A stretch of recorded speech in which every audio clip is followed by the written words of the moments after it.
لقد جاءكم رسول من أنفسكم عزيز عليه ما عنتم حريص عليكم بالمؤمنين رؤوف رحيم فإن تولوا فقل حسبي الله لا إله إلا هو عليه توكلت وهو رب العرش العظيم. صدق الله العظيم. ikki oyat. Kim shuni o'qib yursa debdilar, umri uzun bo'lar ekan.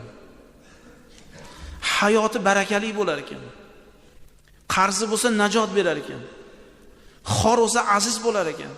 Kambag'al bo'lsa boy bo'lar ekan. Kasal bo'lsa Alloh shifo berar ekan.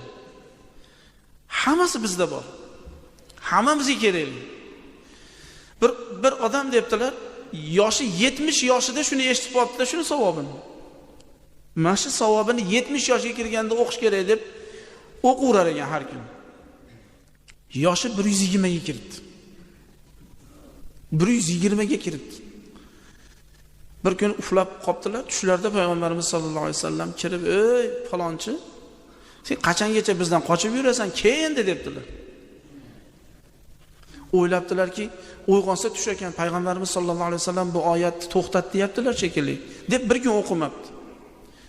O'qimagan kuni Azroil alayhisalom kelib jonini olgan ekan.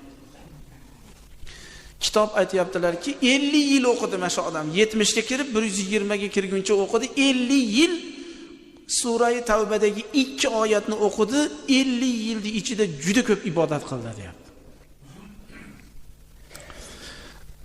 Biz ham bugun o'qishni boshlasak, hamma ishimizda najot. Eng rohatlisi muhtaram jamoat, payg'ambarimiz sollallohu alayhi vasallamni tushimizda ko'rar ekanmiz. Mana shu oyatni o'qisak.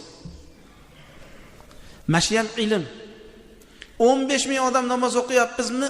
10 tasi yodlab olsa, mana shu gapdan keyin biz bugungi jumadan rohat, lazzat, maza qilgan bo'lamiz. Buni o'qing. 5 vaqt namozda debdi, uyingizga borguncha bomdodni o'qib, peshingacha 7 ta o'qib, 2 oyat, o'ta qisqa. 5 vaqt namozdan 7 tadan o'qib tursa,